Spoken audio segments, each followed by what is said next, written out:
دو چیزیں آپ سے یہ ڈسکس کرنی ہے کہ جو ہمارے ٹیچنگ ہاسپٹل ہے ان پہ کہا جاتا ہے کہ لوڈ اس لیے ہے کہ ہمارے تحصیل اور ڈسٹرکٹ ہیڈ کوارٹر جو ہاسپٹل ماضی میں ان کو نظر انداز کیا گیا، وہاں پہ ادویات کا بحران رہا، وہاں پہ ڈاکٹرز کا بحران رہا، جو آپ نے اپنے دور حکومت میں جو ڈاکٹر کی ریشو میرا خیال 100% نہیں تو 85% تک آپ لے گئے تھے، لیکن وہ خالی ہوگی عمران خان کے دور میں، بزدار کے دور میں. تو ان فیسلٹیز کو لانے کے لیے کوئی عملی اقدامات کیے یا کر رہے ہیں؟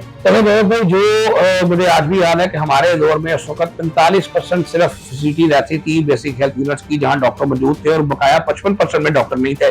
پھر شہباز شریف صاحب نے ایک مکمل پروگرام ہمیں سٹارٹ کرنے کو کہا، اور صرف چند ماہ میں ہم نے 2 میجر سٹیپ جو ہے سینٹرل الیکشن پالیسی کے ساتھ اور ایک انسینٹیو کے جو ہمارا پروگرام تھا انسینٹیو دینے کا، اس کے تھرو ہم نے اس کو 101% پہ اللہ کے فضل سے پہنچایا تھا. اور جب بھی آپ نے نام لیا، میں نام نہیں لیتا، جب ان کی حکومت آئی، بزدار صاحب کی حکومت آئی، تو وہ دوبارہ وہ ریشو 101% سے ڈراپ ہو کے دوبارہ 40 سے 45% تک آ گئی، جس کو اب ہم نے دوبارہ سٹارٹ کیا ہے. لوکم پروگرام کے تحت ہم نے نئے ڈاکٹر جو ہیں ان کو ریکروٹ کرنے کا عمل جاری کر رکھا ہے، اور آج کی تاریخ تک ہم الحمدللہ 650 سے زائد ڈاکٹر جو ہیں ان کو ریکروٹ کر چکے ہیں. اور آج جو ریشو 45% پہ اور 40% پہ آ گئی تھی، آج وہ ریشو 85% کو الحمدللہ دوبارہ کراس کر گئی ہے. لیکن ہم نے دوبارہ 100% کا ٹارگٹ اچیو کرنا ہے، اور انٹل انلیس ہم 100% اچیو نہیں کرتے انشاءاللہ تعالی ہم اس پہ کام کرتے رہیں.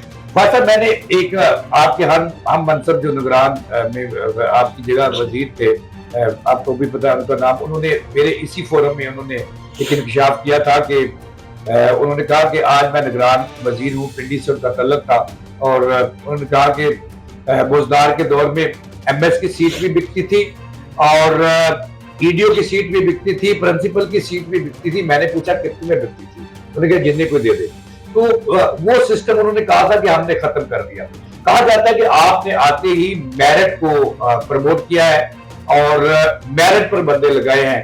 آپ کی کیا پالیسی ہے؟ لیکن جنید بھائی ہم نے فرد واحد کا اختیار ختم کر دیا ہے، کیونکہ اس میں کوئی دو رائے نہیں ہے کہ آپ تو ایم ایس کی بات کر رہے ہیں، آپ سی او کی بات کر رہے ہیں، یہاں تو کلرکوں سے لے کے ڈسپینسروں تک جو ہیں وہ سیٹیں بکی ہیں.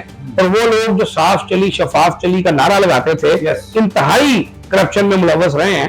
اور میں حیران اس بات پہ ہوں کہ جس لیول پہ یہ کرپشن تھی کہ ہر چیز کا ایک ریٹ تھا، تو بہت مشکل تھا ان تمام معاملات سے نبرزما ہونا. تو ہم نے فوری طور پہ ایک ریسرچ کمیٹی جو ہے وہ سیٹ اپ کی، جس میں 11 کے قریب پروفیشنلز، جن میں وائس چانسلر شامل ہیں، ریٹائر افسران شامل ہیں، ہیلتھ کے بڑے نام شامل ہیں، ان کو ہم نے اس میں لگایا، جس میں سیکٹری اور منسٹر کا بھی ایک ووٹ ہے. وہ 11 افراد اب ایم ایس بھی سلیکٹ کرتے ہیں انٹرویوز کرنے کے بعد، سی اوز بھی سلیکٹ کرتے ہیں، ڈی ڈی ایچ اوز بھی سلیکٹ کرتے ہیں، پرنسپلز بھی سلیکٹ کرتے ہیں، اور وائس چانسلر کو بھی ریکمینڈ کرتے ہیں. تو اب انشاءاللہ تعالیٰ وہ جو اختیار فرد واحد کے پاس تھا، جب وہ 11 افراد اس کو میں بیٹھ کے کرتے ہیں، تو ڈیفینیٹلی ہم نے اس میں کوشش یہ کی ہے کہ رشوت کا خاتمہ کیا جائے. اگر ہمیں کوئی اکا دکا شکایت جب بھی ملتی ہے ہم فوری اس پہ ایکشن کرتے ہیں. جیسے محکمہ پرائمری اور سیکنڈری ہیلتھ کیئر میں ایک ایس او صاحب کا بھی مجھے کچھ دن پہلے پتا چلا کہ وہ پیسے لیا کرتے تھے، تو فوری طور پہ نہ صرف ان کو ٹرانسفر کیا گیا بلکہ ان کے خلاف انکوائری بھی لگائی گئی ہے. ہر ایسے شخص کی میری اپنے تمام دیکھنے والوں سے درخواست ہے کہ جہاں پر آپ کوئی ایسا معاملہ ہوتا دیکھیں، جہاں پر آپ کہیں کرپشن دیکھیں، تو پلیز ہمیں آگاہ کریں. ہم اس پہ انشاءاللہ نہ صرف فوری ایکشن کریں گے بلکہ ان معاملات کو انشاءاللہ تعالیٰ درست کریں گے. سر آخری بات یہ بتا دیں کہ جب میں آپ کے ماضی کو یاد کرتا ہوں تو بہت ساری یادیں تازہ ہو جاتی ہیں. جب آپ نے اس وقت بھی منصب سنبھالا تھا ہیلتھ کا 2017 میں، جب آپ کی حکومت کا خاتمہ ہوا اچانک، تو اس وقت آپ نے پنجاب سے ڈرگ مافیا کا خاتمہ کر دیا، جعلی ادویات کا خاتمہ کر دیا. یہاں تک کہ میں نے بطور ہیلتھ رپورٹر میری یہ تحقیق تھی کہ آپ کے دور میں جو ڈرگ مافیا تھا یا تو پنجاب چھوڑ گیا یا زیر زمین چلا گیا یا کاروبار چھوڑ گیا.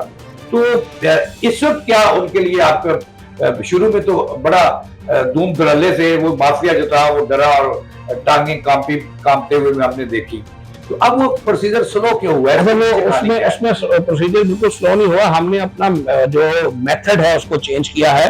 ہم نے پہلے مرحلے میں جو ہمارے جتنی بھی فیکٹریز ہیں پنجاب میں میڈیسن فیکٹریز، ان کی ایک انسپیکشن سٹارٹ کی ہے، جو الحمدللہ آج 200 سے زائد مینوفیکچرنگ یونٹ جو ہیں ان کی جی ایم پی انسپیکشنز ہو چکی ہیں. ایکسپرٹس ان کو ایگزامن کرتے ہیں اور ان کے اندر جو بننے والی میڈیسن ہے اس کی کوالٹی کو دیکھتے ہیں. اس راؤنڈ کو کمپلیٹ کرنے کے بعد جو انلیگل فیکٹریز ہیں ہم انشاءاللہ ان کا خاتمہ کرنے پہ آئیں گے. ہم کسی جگہ پر یہ میسج نہیں دینا چاہتے کہ ہماری جو لیگل مینوفیکچرنگ یونٹس ہیں وہ خدا نہ خاصہ کسی بات پہ بدنام ہو، کیونکہ مجھے پتہ یہ چلا کہ جو ہمارے ہمسایہ ممالک ہیں جن کو کوئی لوگ دشمن بھی کہتے ہیں، میں تو ہر کسی کو دشمن نہیں کہتا، وہ ہمارے ان ریٹس کی تصویروں کو اسی طرح یوز کرتے تھے جس طرح ایک پولیٹیکل پارٹی تصویروں کو جو ہے جھوٹے پروپیگنڈے کے لیے یوز کرتی ہے۔ تو انڈین پروپیگنڈا جو تھا وہ یہ تھا کہ شاید ہماری میڈیسن جو ہے وہ بڑی گھٹیا ہیں اور یہ چوتھے دن کوئی ریڈ ہوتا ہے اور میڈیسن جعلی پکڑی جاتی ہے۔ حالانکہ ایک چیز میں بڑی کلیئر کرنا چاہتا ہوں، جتنے بھی لائسنس مینوفیکچرنگ یونٹس ہمارے پاس ہیں ان میں سے الحمدللہ کوئی شخص جعلی ادویات بنانے میں ملوث نہیں ہے۔ یہ جو لوگ ملوث ہیں یہ خفیہ یونٹس لگا کے بیٹھے ہیں، کہیں نہ کہیں چھپ کر کام کر رہے ہیں۔ پہلے بھی ان کا کلا کما کیا تھا اور انشاءاللہ تعالی ابھی بھی ان کا کلا کما کریں گے۔ ہم سب سے پہلے اپنے ڈرگ کنٹرول ونگ کو کرپشن سے پاک کرنا چاہتے ہیں۔ میں نے 14 اگست کی ایک ڈیڈ لائن دی تھی کہ 14 اگست کے بعد ہم نے سرکولر جاری کر دیا ہے کہ کوئی ڈرگ انسپیکٹر یا ڈرگ کنٹرولر فیلڈ میں اگر اس کی جگہ پہ کوئی اس کا گماشتہ یا اس کا کوئی جیلی اسسٹنٹ فیلڈ میں انسپیکشن کرتا پکڑا گیا یا کسی ایسی سرگرمی میں انوالو پکڑا گیا کہ جو کسی صورت قابل قبول نہیں ہے تو کاروائی جو ہوگی وہ ڈرگ کنٹرولر کے خلاف ہوگی اور ڈرگ انسپیکٹر کے خلاف ہوگی۔ سب سے پہلے ہمیں اس معاشرے کو کالی بھیڑوں سے پاک کرنا ہے، اپنی ڈرگ کنٹرول رجیم کے جو لوگ ہیں ان کو رشوت سے پاک کرنا ہے۔ جب ہم ان کو اگلے 1 سے 1.5 ماہ میں درست کر لیں گے تو ہم انشاءاللہ تعالی اگلا مرحلہ جو ہے اس کو شروع کریں گے۔ پنجاب سر سب سے آگے ہے، بازی لے جا رہا ہے آپ کی حکومت کے اندر کے ہیلتھ کے میدان میں۔ تو سر آخری بات یہ بتا دیں کہ یہ ہمارے ہسپتال جو ہے دنیا کے معیار کے ہسپتال کب بنے گے، کتنا وقت لگے گا؟ دیکھیں ہمارا پرابلم یہ ہے کہ ہماری آبادی جو ہے اس پہ ہمارا کوئی کنٹرول نہیں ہے، اور ہم جب فیسلٹی بناتے ہیں تو آبادی اتنی دیر میں مزید بڑھ جاتی ہے۔ تو ہمیں سب سے پہلے پاپولیشن کنٹرول پہ کام کرنا ہوگا، ہمیں اپنی آبادی کی جو اس تیزی سے بڑھتی شرح ہے اس کو بہرحال روکنا ہوگا۔ اور ہاسپٹلس کی جہاں تک تعلق ہے، ہمارے ہاسپٹلس جو ہیں ریویمپنگ کے بعد انشاءاللہ تعالی اللہ کے فضل سے best of the best hospitals ہوں گے۔ اور آج بھی میں پورے یقین سے کہتا ہوں کہ ہمارا جو HR ہے، جو ہمارے ڈاکٹرز ہیں، جو ہماری نرسز ہیں، جو ہمارے پیرامیڈکس ہیں، اس پائے کے لوگ آج بھی ورلڈ میں بہت کم جگہ پہ موجود ہیں۔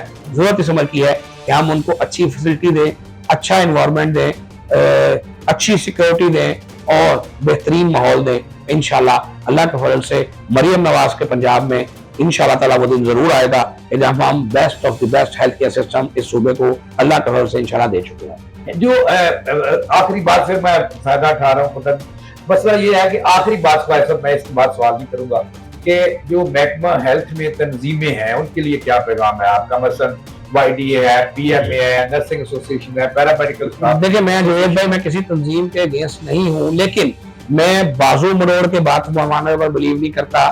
میں بلا وجہ ایک جنگی کیفیت پیدا کرنے کو پسند نہیں کرتا۔ انشاءاللہ تعالیٰ ایک کمیٹی بنا دی ہے، اس کمیٹی میں YDA کے لوگ بھی شامل ہیں، اس کمیٹی میں پروفیسر بھی شامل ہیں، اس کمیٹی میں نرسز بہنیں بھی شامل ہیں، اس کمیٹی میں افسران بھی شامل ہیں۔ ہم 1 سال کا روڈ میپ طے کریں گے، اور میں نے ایک چیز کی ریکویسٹ کی ہے اپنے ڈپارٹمنٹ والوں سے کہ 1 سال تک ہمیں ہڑتال کلچر سے پاک، دھرنا کلچر سے پاک ہیلتھ سسٹم چاہیے۔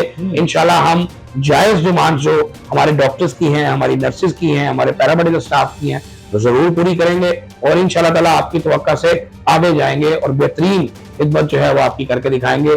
ضرورت اس عمل کی ہے کہ بلیک میلنگ نہیں، محبت سے کام کیا جائے، ہڑتالیں نہیں، پیار سے کام کیا جائے، اور انشاءاللہ محکمہ صحت میں وہ دن دور نہیں ہے جب ہڑتال کلچر جو ہے وہ قصہ پرینہ انشاءاللہ بن چکا ہو۔ شکریہ خواجہ صاحب کا۔ ناظرین آپ نے گفتگو سنی پنجاب کے وزیر صحت جناب خواجہ عمران عزیز صاحب کی بڑی اچھی باتیں کی ہیں، اور یہی حقیقت ہے کیونکہ خواجہ صاحب کا ایک وتیرہ ہے، سیاست میں بھی ہم نے ان کو پرویز مشرف کے دور میں بھی دیکھا اور آج بھی دیکھ رہے ہیں، اور اس سے پہلے بھی دیکھا کہ خواجہ صاحب ہر موڑ پہ ڈٹتے ہیں، اور جو انہیں وزیر اعلیٰ کی طرف سے ٹاسک ملتا ہے اس کو اچیو کرنا اپنا طلوع امتیاز سمجھتے ہیں۔ ساتھ ہی مجھے دیں اجازت، اللہ